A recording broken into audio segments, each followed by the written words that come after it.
So, next na gagawin po natin ay dahil ready na po yung ating background para po sa ating graduation photos, buksan na po natin yung ating Adobe Photoshop. So, yung gamit ko po ay Adobe Photoshop 2026. Okay? Okay. So, close ko lang po ito. Yan. So, pagbukas po natin ng ating Adobe Photoshop, punta lang po tayo dito sa file. Okay? Oo.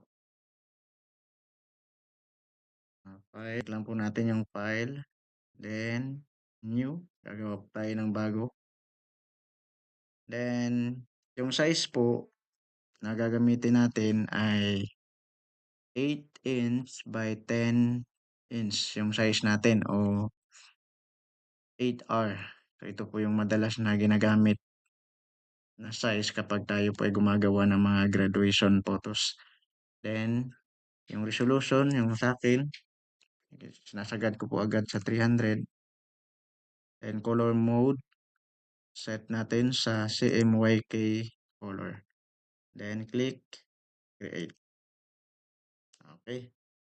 Ito na po yung ating canvas. So, dito na po tayo gagawa ng ating photos. So, next na gagawin natin is ilagay po natin dito yung background studio na ating na-download kanina. Okay. So, para gawin yon, punta ulit tayo sa file dito sa taas. Then, so bago pala yan, kailangan po muna nating i-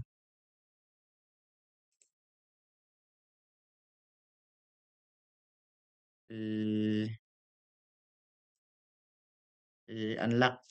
Okay? So, dito po tayo sa layer. I-unlock lang po natin. Click lang po natin itong parang lock para ma-unlock po siya. Okay? Click lang. Okay. So, pwede na po natin siyang galawin. Next, punta tayo sa file. Then, hanapin natin sa baba yung place embedded. Okay? Ito po siya. Naka-highlight na po. Place embedded. Click place embedded. Then, hanapin natin yung niready natin kanina na background. So, ito po yung background na atin pong naipagawa kanina. So, double click or pwede rin click then place. So, para mabilis, double click nyo na lang. Ayan. Okay. So, next na gagawin po natin dito. So, kung napapansin ninyo, meron na po siyang diagonal na line. So, pag ganito po yung itsura niya, ay pwede po natin itong i-resize. Okay. Kung hindi man, ay i-click natin. Then, pwede natin i-right para para ma-transform po natin ito. Press lang po natin yung Control plus T. Yan. Pag meron na pong ganyan, ganyan na po yung kanyang itsura, pwede na po natin siyang i-resize. So, kung kayo po ay nagre-resize, kailangan nyo pong i-press sa Adobe Photoshop, sa update na mga Adobe Photoshop, para ma-resize po natin siya ng maayos na hindi po masira yung kanyang forma. Okay, so pwede pong sa gitna tayo bumanat o gumalaw. Pwede ring press mo yung Alt, then yan, Alt.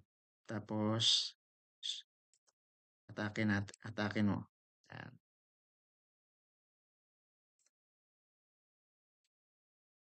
So, depende na po sa inyo kung ano po yung gusto nyong position ng ating background studio. Okay? So, para sa akin, okay na ako dito. Okay, then press check. Okay?